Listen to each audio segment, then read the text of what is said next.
Bismillahirrahmanirrahim. Assalamualaikum warahmatullahi wabarakatuh. Baiklah, pada kesempatan kali ini ya, di kajian Juga Improvement yang diselenggarakan oleh tim Juga Improvement beserta Aska Medika, Shifa Medical Center, Aska Giving, dan disupport oleh beberapa tim seperti Al-Fatih, Netindo. Kita akan melanjutkan kajian sebelumnya ya, yang membahas tentang asesmen telapak tangan dan asesmen lidah. Nah, untuk fisiodiagnosa kemarin sudah kita diskusikan, sudah kita sharingkan ya. Nah, sekarang yang ketiga adalah iridiologi ya. Nah, kalau sebelumnya saya kasih keyword ya, atau kata kunci, ada 3 prinsip. Yang pertama ada konstitusi, ada topografis iris, dan prinsip yang ketiga ada jam diagram. Nah, sebelum membahas detail tentang apa 3 prinsip tersebut, mungkin saya sebaiknya berbagi terlebih dahulu apa sebenarnya iridiologi gitu ya, karena tidak semua alumni-alumni di sini adalah dari kalangan kesehatan ya. Dan untuk para senior, kakak-kakak, kemudian bapak dan ibu, serta mungkin ada guru-guru sulai sekalian di sini, mohon izin untuk berbagi ya. Dan mohon izin sama sekali tidak ada niatan atau tujuan untuk menggurui. Hanya menyampaikan apa yang mungkin lebih dulu sulai ketahui, atau mungkin dari teman-teman sekalian atau bapak, ibu, dan guru-guru atau para alumni di sini sudah mengetahui terlebih dahulu. Mohon izin saya di sini sekedar sharing ya. Nah, kita kupas sedikit terlebih dahulu tentang iridiologi. Nah, iridiologi ini merupakan ilmu yang mempelajari tanda-tanda pada struktur jaringan tubuh dengan melihat iris mata ya. Nah, iridiologi ini adalah ilmu pengetahuan dengan alat bantu ya untuk memotret iris mata yang dapat ditentukan permasalahan kesehatan melalui peta iris. Nah, ini telah sukses diterapkan selama berabad-abad ya. Jadi nanti kita tidak bisa langsung secara kasat mata untuk melihat iris mata kita gitu ya, tapi ada alat bantu ya. Jadi nanti sifatnya dia memotret, kemudian nanti kita bisa melihat hasil potret dari alat tersebut. Baru nanti kita bagi ya berdasarkan konstitusi ya, topografis iris sama jam diagram ya. Maka dari itu kenapa pembahasan ini disendirikan ya, tidak digabung dengan asesmen tangan dan asesmen lidah ya. Untuk asesmen mata atau iridiologi ini kita pisah. Nah, ini adalah iris chartnya. Jadi biasanya kita bagi ya menjadi kanan dan kiri. Untuk yang ini adalah bagian mata kanan atau iris kanan ya. Ini separuh dari tubuh manusia yang bagian kanan ya. Kemudian yang ini adalah mata kiri atau iris kiri. Ini untuk separuh tubuh manusia yang bagian kiri gitu ya. Nah, ini adalah kamera digital dengan koneksi USB. Nah, ini biasanya disambungkan dengan laptop ya. Ini alatnya. Nanti seperti ini. Nah, ini pemeriksanya, kita menggunakan alat bantunya, diarahkan kepada bagian iris kanan dan iris kiri dari klien kita gitu. Nah, ini salah satu contoh gambaran ya dari iris kanan. Nah, nanti akan didapat hasil potret yang jelas ya. Nah, ini untuk sklera kanan atas. Nah, dari sini kita sudah bisa melihat, nanti dibagi berdasarkan 3 prinsip itu tadi. Kemudian ini sklera kanan samping kiri. Nah, berikutnya sklera kanan samping kanan. Ya. Kemudian didapatkan juga di sini iris sebelah kirinya.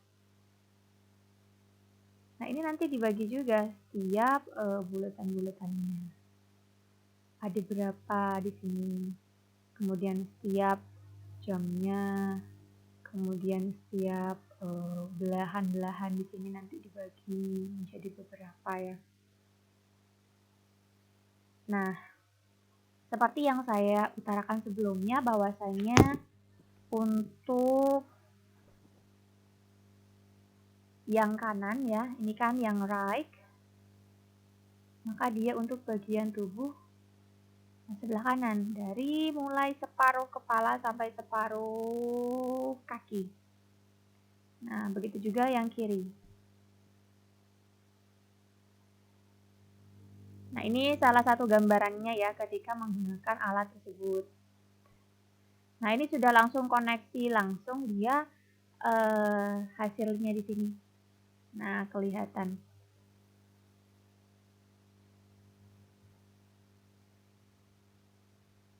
Nah, ada yang dia menggunakan model yang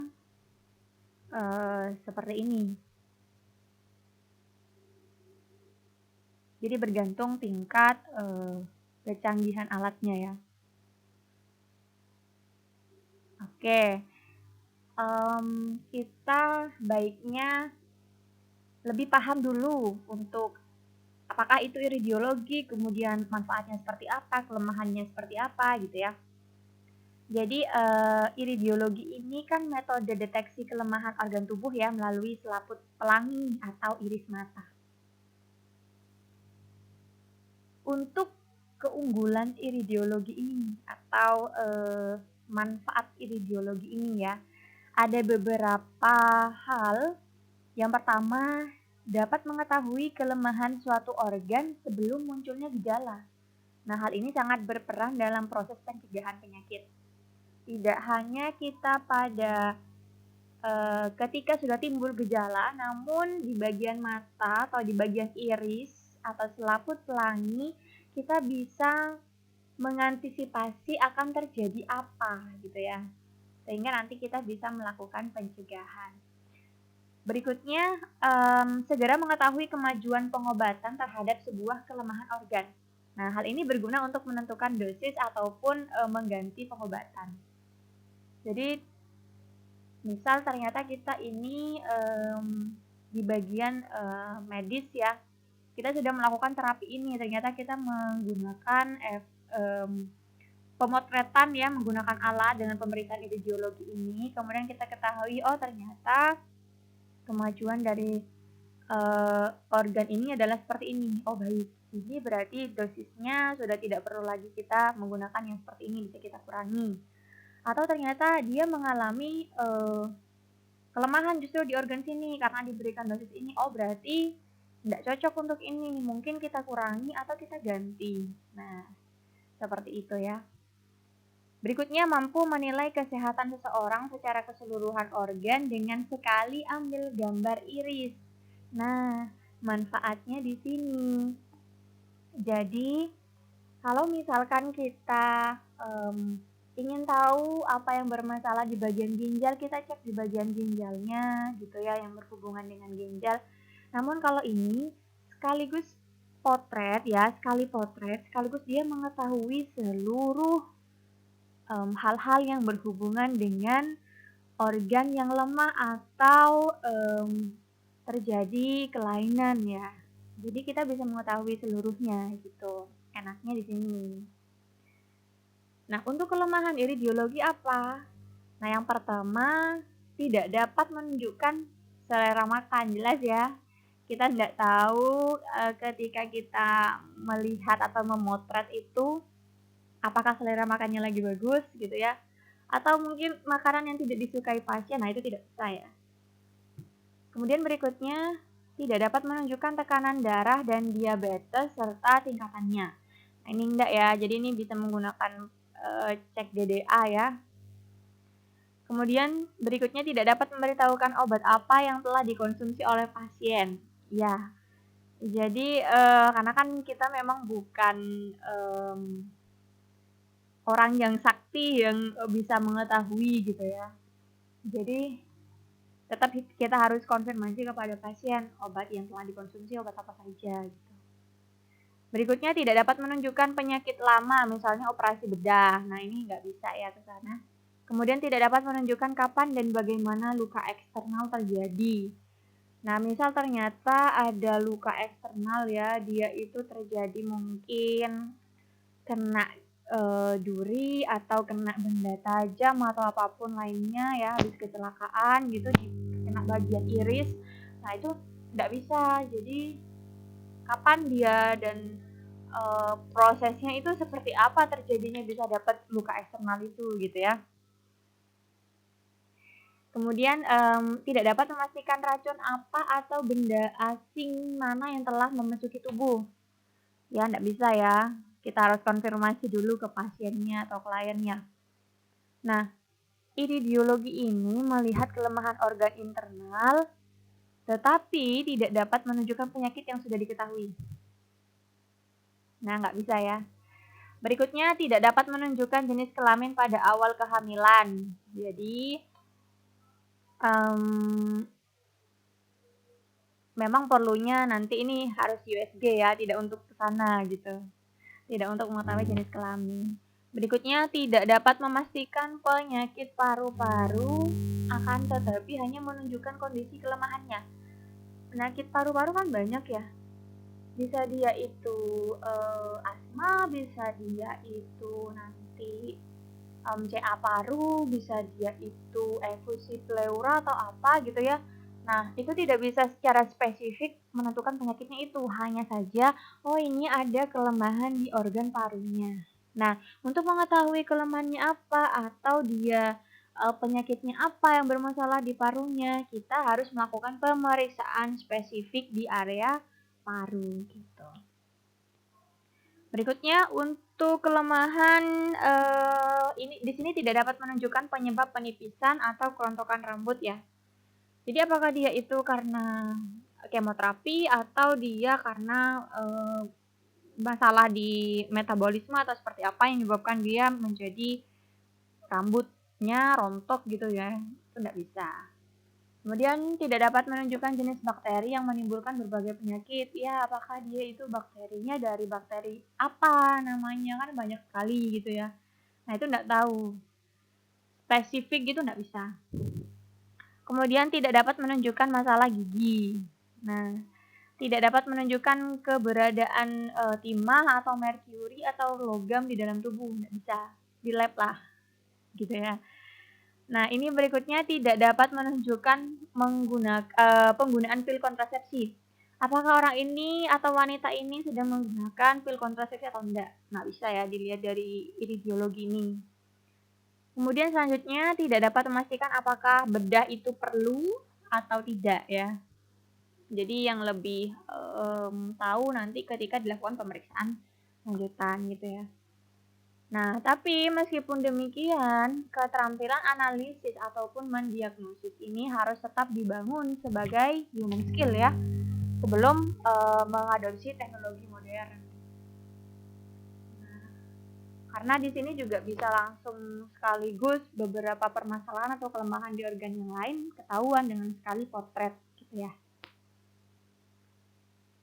Nah, ini adalah prinsip ya. Kita prinsip yang pertama namanya prinsip konstitusi. Nah, prinsip konstitusi. Nah, konstitusi ini gambaran umum irisnya ya. Jadi, gambaran pertama saat kita melihat iris pasien. Apa yang kita lihat pertama kali? Secara garis besar ya. Nah, konstitusi dinamakan kuat. Nah, apabila orangnya itu bugar dan tidak mudah sakit. Sedangkan konstitusinya dikatakan lemah apabila orangnya lemah dan mudah sakit. Gitu ya. Nah, gimana kalau misalkan dikatakan itu konstitusinya kuat atau konstitusinya lemah? Kita bisa melihat dari gambaran irisnya, dari keadaannya, dari sifatnya. Yang pertama, untuk konstitusi kuat, dia gambaran irisnya permukaannya rata, sedangkan konstitusi lemah, dia permukaannya nggak rata. Nah, untuk gambaran iris yang konstitusi kuat, dia lubangnya sedikit. Nah, kalau konstitusi lemah, dia lubangnya banyak. Nah, kemudian kalau konstitusi kuat, dia warnanya ya homogen ya. Kalau dia yang lemah, dia warnanya tidak homogen. Nah, untuk keadaannya, ini biasanya dia jarang sakit. Kemudian, atau gampang sembuh gitu ya. Sekalinya sakit gitu gampang sembuh. Nah, kalau yang lemah dia sering sakit. Nah, terus lama sembuhnya, susah gitu ya. Nah, untuk sifatnya dia dapat menyimpan nutrisi. Nah, kalau yang konstitusi lemah, nutrisi mudah lepas. Nah, dapat membuang sampah. Ini sampah menumpuk. Nah, kalau aktivitas selnya baik, kalau ini aktivitas selnya kurang. Nah, kita bisa kaitkan ini dengan wawancara dengan pasien juga gitu kan. Terkait dia BAB-nya seperti apa, lancar atau tidak, atau mungkin dia seminggu sekali, kemudian keadaan sehatnya seperti apa, gitu-gitu ya. Nah, saya back ke pemeriksaan yang sebelumnya, gambar sebelumnya ya. Oke. Jadi nanti di sini, ini bisa dilihat lubangnya itu banyak atau tidak. Nah, seperti itu ya, yang ini tadi dibandingkan gitu ya. Itu yang konstitusi tadi ya, melihat dia itu kuat atau lemah gitu. Nah, setelah kita dapatkan konstitusinya kuat atau lemah, berikutnya kita lihat ke prinsip yang kedua. Ada yang namanya topografis iris. Nah, ini dibagi sampai 7. Ini kan ada bulatan-bulatannya, mungkin nanti di gambar berikutnya ada gambar hasil foto iris yang lebih jelas ya. Tadi sebenarnya di awal sudah ada di slide yang sebelumnya. Jadi dia itu akan berbentuk bulatan begitu ya, dibagi menjadi 7. Yang pertama ini kalau misalkan ternyata dia ada masalah di sini, berarti dia masalahnya di bagian perut. Nah, yang kedua, dia masalahnya di bagian usus. Yang ketiga, dia terdapat masalah di bagian jantung, brachial, pankreas ya, adrenal ya, pituitari ya. Kemudian dia juga ada masalah di bagian pundi empedunya. Ini untuk yang garis lingkaran ketiga, dimulainya dari dalam ya. Kemudian garis lingkaran keempat, kalau dia ada kerusakan atau ada kelainan di sini, berarti dia masalahnya di prostat atau di uterus ya, atau di rangka. Nah, coba dilihat orang-orang dengan dia yang skoliosis, lordosis, kifosis, lihatlah dia bulatan yang di nomor 4 ini. Nah, berikutnya lingkaran yang kelima. Dia itu ada masalah berarti di otak atau di paru-paru atau di hati atau di ginjal ya, atau masalah tiroid mungkin ya. Di nomor 5 ini. Nah, di garis lingkaran berikutnya di nomor 6, kalau di sini yang ada permasalahan berarti dia di bagian apa? Di bagian mata, di bagian nomor 6 ya, di bagian otot, di bagian saraf motorik, di limfatik juga ya, sama peredaran darah. Nah, berikutnya yang ketujuh, dia itu berarti di bagian kulit, di bagian saraf-saraf sensori. Nah, perlu kita ketahui yang prinsip sebelumnya tadi, dia kan prinsipnya konstitusi ya, apakah dia lemah atau kuat. Kita sudah bisa menentukan, oh ternyata orang ini lemah. Oke, berikutnya kita lihat di fotografi irisnya. Oh ternyata orang ini ada masalah dia di bagian, oh yang pertama ya, terus di bagian yang kelima. Oke, misal prinsip 2 sudah selesai. Sekarang kita ke prinsip 3, ada yang namanya jam diagram. Jadi kita hafalkan jam ya, 24 jam itu dari jam 1 sampai jam 12 ya.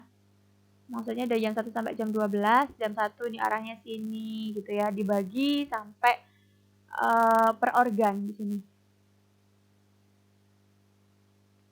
Nah, kita bagi iris kanan ya 12, iris kiri 12 di jam pas 12.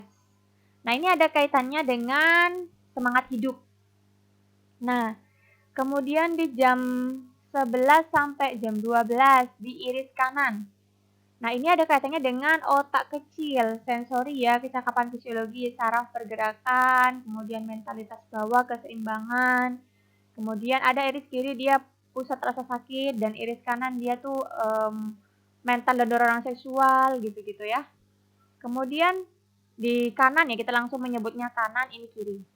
Nah, kanan di jam 10 sampai jam 11, berarti dia ada di ini pisah ya, kaitannya dengan leher. Kemudian kalau di sebelah kiri jam 1 sampai jam 2 ya. Kalau yang sebelah kanan jam 9 sampai 10, kalau kiri jam 2 sampai jam 3. Dia berarti di bagian paru-paru. Nah, kalau dia di jam 8 sampai 9 atau yang kanan ya, yang kiri di jam 3 sampai jam 4, berarti dia masalahnya di dada. Kalau jam 7 sampai jam 8 atau jam 4 sampai jam 5, dia permasalahannya di perut atas. Kalau jam 6 sampai jam 7 di sebelah kanan, kalau yang kiri jam 5 sampai jam 6 dia di perut bawah. Terus kalau misalkan dia di kanan jam 5 sampai jam 6, dia permasalahannya di pinggul. Kalau di iris kiri jam 6 sampai jam 7, dia permasalahannya di pinggul juga ya. Berikutnya yang kanan 4 sampai 5, yang kiri 7 sampai 8. Dia bermasalah di bawah belakang. Kayak misalkan di kantung kencing, punggung bagian bawah ya. Terus dia kalau di jam 3 sampai jam 4, yang kanan, yang kiri jam 8 sampai jam 9, dia tuh ada bagian masalah di atas belakang. Nah, bisa jadi dia di punggung bagian atas, tulang belikat, atau di kerongkongan ya.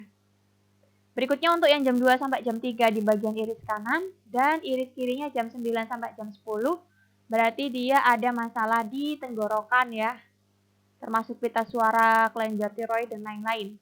Kalau dia di jam 2 sampai jam 1, atau yang kirinya 10 sampai 11, berarti dia ada masalah di wajah. Kalau dia iris kanannya jam 1 sampai jam 12, kalau iris kirinya jam 11 sampai jam 12, berarti dia ada masalah di otak besar. Nah, nanti tinggal dilihat saja yang iris kanan berarti untuk organ tubuh bagian kanan dari atas sampai bawah, separuhnya ya. Yang kiri berarti di bagian organ kiri dari atas sampai bawah. Nah, ini tadi. Jadi dia tuh dibagi menjadi ini. Mulai dari mata, hidung, bagian mulut, ya bagian tulang belakang dan sebagainya, sampai di bagian bawah, bagian telinga dan sebagainya ya. Ini jam diagramnya. Nah, ini ya. Kita bagi berdasarkan jam. Nah, berikutnya kan sudah ya kita ketahui bisa dari dia konstitusinya lemah atau kuat, kemudian topografisnya iris ya, dia tuh bulat-bulatnya apakah yang bermasalah di bagian yang pertama, kedua, ketiga, keempat, kelima, keenam, sampai ketujuh ya, baris lingkaran itu tadi. Kemudian berikutnya di jam diagram. Jam diagram dia yang tadi ya di jam 1 sampai jam 12. Baik yang kanan maupun yang kiri. di konstitusinya disesuaikan. Nah, berikutnya dia ada 4 tahap jaringan abnormal ya. Ada yang disebut dengan dia akut atau subakut atau kronis maupun degeneratif. Kalau yang abnormal kita bagi menjadi 4 tahap ini. Nah, ini bisa dilihat ya. Ini yang tadi yang saya maksud, hasil gambarnya. Apakah dia banyak lubang-lubangnya atau enggak gitu ya. Ini akut. Ini kronis. Ya. Dia sudah parah. Nah, ini kalau seperti ini dia subakut. Kalau yang ini dia sudah degeneratif. Ini akut. Gambarnya yang masih seperti ini. Kalau yang ini dia sudah subakut. Lebih gelap lagi seperti ini ya. Dia menjadi kronis ya. Kemudian kalau yang seperti ini degeneratif. Nah, jadi kalau misalkan kita membedakannya, yang pertama yang akut. Nah, ini biasanya tubuh dalam keadaan aktif ya. Nah, di sini ada proses inflamasi atau infeksi, adanya pembengkakan. Kemudian di sesi ini dia itu sensitif ya. Atau dalam proses eliminasi bisa juga ya dia. Kemudian dia tuh lebih terang gambarnya. Kemudian menonjol di atas permukaan. Kelainannya ya maksudnya ya. Kita tadi kan sudah membagi menjadi 3 tadi ya. 3 konstitusi, kemudian topografis, kemudian jam diagram. Kita sudah tahu masalahnya di mana ya kan. Misalnya tadi di bagian perut, satunya di bagian spesifiknya mungkin di usus gitu kan. Dari 3 item itu tadi. Nah, kita lihat apakah dia itu akut, kronis, subakut, atau dia degeneratif gitu. Nah, caranya seperti ini. Ya. Berikutnya subakut.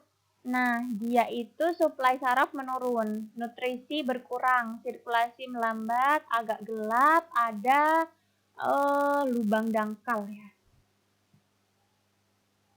Kemudian yang kronis. Nah, kronis dia itu kurang gizi, gaya hidup yang salah, sampah metabolik tidak bisa keluar, atau dia aktivitas metabolismenya lambat ya, impuls saraf hampir mati, warnanya lebih gelap ya, lubang lebih dalam. Bisa dilihat lagi di sini. Ya. Dia lubangnya jadi lebih dalam. Kalau ini kan masih samar-samar gitu, ini masih ya cuman dia menonjol di antara permukaan yang lain gitu kan ya. Ada lubang, lubangnya lebih dalam. Kalau yang ini. Baik, berikutnya degeneratif. Ini kalau dari keadaan yang kronis yang diabaikan, maka dia degeneratif. Sangat sulit hal ini untuk diperbaiki ya. Biasanya ini lebih gelap dan tidak terlihat dasar lubangnya. Sampai saking dia lebih dalam dibanding yang lain ya. Kalau yang degeneratif ini. Kalau yang ini tadi dia kan agak menonjol, terus subakut dia tuh masih dangkal lubangnya. Kalau ini lebih dalam lagi lubangnya. Kalau ini nggak kelihatan batasan lubangnya itu di mana. Sederhananya seperti itu. Baik, untuk jenis luka ya dan tanda. Nah, seperti yang tadi di awal saya sebutkan, ini memang tidak bisa untuk mengetahui apa penyebab dari luka eksternalnya, ya, apakah kecelakaan atau tertusuk atau seperti apa. Cuman kita bisa melihat apakah dia luka terbuka, tertutup ya, atau bahkan dia tanda penyembuhan. Nah, kita bisa lihat di sini. Kalau dia terbuka, dia ini biasanya situasi seperti ini dia mudah mengalami kesembuhan ya, walaupun terdapat kelemahan. Tadi ada konstitusinya kuat atau lemah gitu kan ya, karena peredaran masih terjangkau jaringan yang lemah. Kalau dia terjadi luka terbuka. Nah, kalau tertutup, keadaan menunjukkan kelemahan pada organ tubuh. Nah, nutrisi dan oksigen tidak menjangkaunya, menyebabkan kerusakan pada jaringan tubuh. Ini berhubungan dengan peredaran darah yang tidak baik. biasanya ya, tertutup. Nah, biasanya kalau untuk penyembuhan dia itu adanya pembentukan jaringan di tengah-tengah luka ya. Baik lukanya terbuka maupun tertutup. Bisa kita lihat nanti di sini. Di bagian yang bermasalah itu gitu. Nah, ini contohnya ya. Jadi dia ini untuk yang luka terbuka ya. Oke.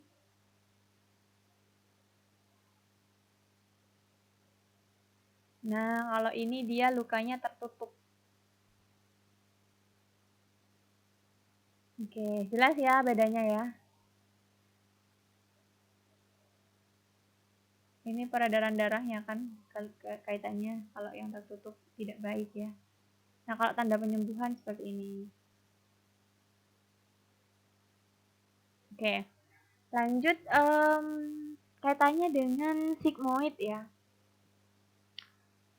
Terjadi pembengkakan atau disebut dengan istilahnya belon di daerah sigmoid karena sembelit.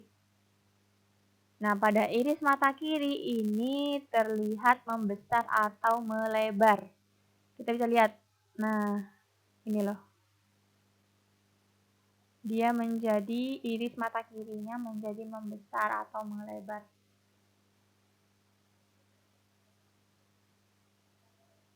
Kalau misalkan terjadi prolapsus, salah ya.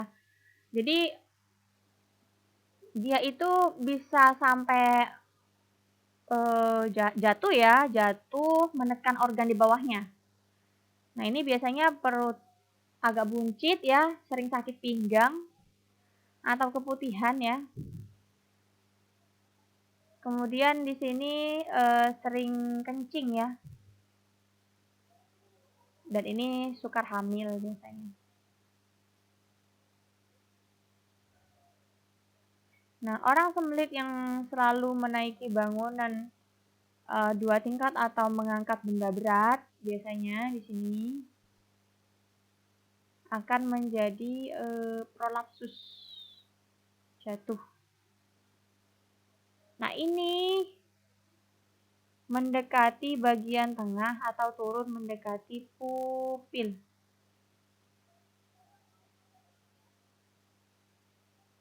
Baik, berikutnya ini adalah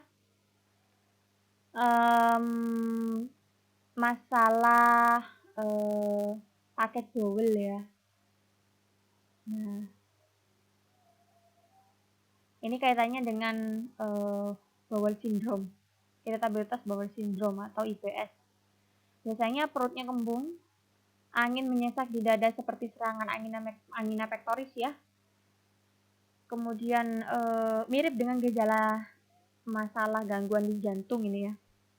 Nah, tengkuk, rasa tegang atau pegal dan mengganggu pemikiran di otak. Nah, tanda para irisnya di sini terdapat luka-luka tertutup yang banyak, terutama di atas ANW-nya ini. Nah, berikutnya kalau dia Stichter. Nah, jadi dia tuh ada pengerutan kolon ya. Ini biasanya disebabkan karena keracunan makanan atau obat, terutama obat diare misalkan. Nah, ini biasanya sering mengeluh sakit di perut dan kurus ya. Nah, ini agak tajam ke arah pupil ya. Biasanya pada anak-anak kecil ini. Nah, gambarannya akan seperti ini.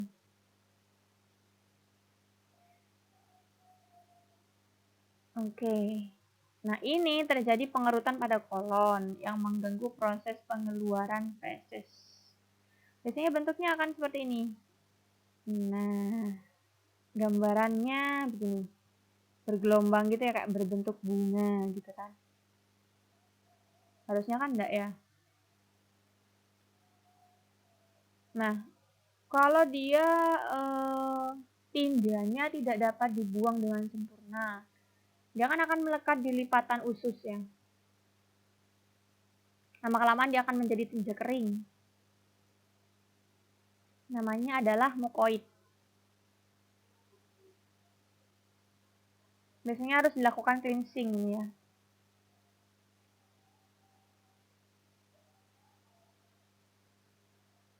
Nah, tanda mayor irisnya dia ada lingkaran saraf, kemudian scrophulum, radicularis, lymphatic rosalis, arcus senilis, sodium ring. Nah, ini ya penjelasannya ya.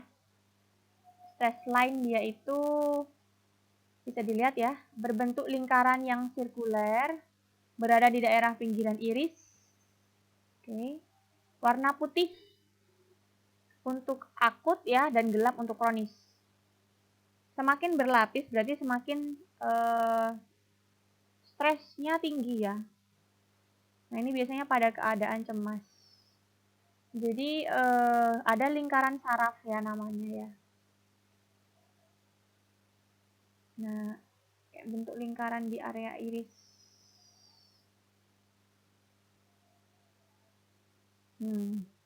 Di bagian pinggir-pinggirnya. Ini. Semakin berlapis lingkarannya, maka dia akan semakin stres. Nah, ini loh garis-garisnya bagian pinggir-pinggirnya. Nah, seperti ini ya. Ini salah satu contoh ya, kalau dia itu stres, dia itu terlalu banyak memikirkan suatu perkara sampai terlalu dalam apa ya, dalam masalah hubungan dengan suami ya, kaitannya dengan perceraian. Maka dia ini matanya diambil, dilihat di iridiologi, tampak seperti ini. Nah, ini stress line. Nah, berikutnya ada yang namanya radicularis. Nah, ini garis seperti parit yang berawal di pusat. Biasanya ini mengarah keluar seperti jari-jari roda. Nah, menunjukkan ini tanda toksis di usus besar dan gerakan usus besar yang lambat. Nah, paling sering ini di kolon transversumnya dan mengarah ke iris di daerah otak. Ada parit-parit ya. Oke. Berikutnya sodium ring. Nah, ini warna yang putih ada daerah paling pinggir iris. Nah, bisa dilihat ya. Bagian paling pinggir iris. Pada zona ke-7. Ini kan dibagi. 1, 2, 3, 4, ini nih. 1, 2, 3, 4, 5, 6, 7. Itu tadi yang buletan itu loh. Nah, pada perbatasan kornea sklera menunjukkan ketidakseimbangan kimiawi, terlalu banyak mengkonsumsi garam kimia, tingginya kadar kolesterol dan trigliserida di sini, penumpukan kalsium di persendian, penebalan pembuluh darah dan hipertensi, butuh perbaikan gizi ya, nasihat nutrisi dan perbaikan gaya hidup. Namanya sodium ring. Ya, di putih-putih ini. Nanti untuk pembagian lingkarannya ini bisa diukur, dibagi menjadi 7 bagian ya, mulai dari sini sampai keluar sini. Nah, baik, prinsip gini ya. Yang pertama yang harus kita pahami untuk pemeriksaan iridiologi ini adalah terkait konstitusinya, ya, lemah atau enggak. Kemudian topografi iris yang tadi 1, 2, 3, 4, 5, 6, 7 itu, dia di area keberapa. Kemudian jam diagram ya, dia tuh di jam 1, 2, 3 sampai jam 12 itu. Kemudian kita lihat kalau misalkan sudah kita tahu di mana masalahnya, kita lihat lagi apakah dia itu akut ya, subakut, atau dia itu kronis atau degeneratif. Kemudian selanjutnya bisa kita lihat tadi yang terakhir kaitannya dengan tanda mayor iris ya.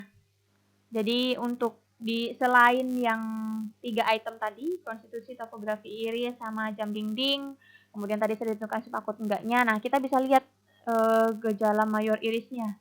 Apakah dia ada lingkaran itu tadi, kemudian ada sampai pada penjelasan sodium ring seperti itu ya. Nah, itu dilihat untuk tanda-tanda mayornya.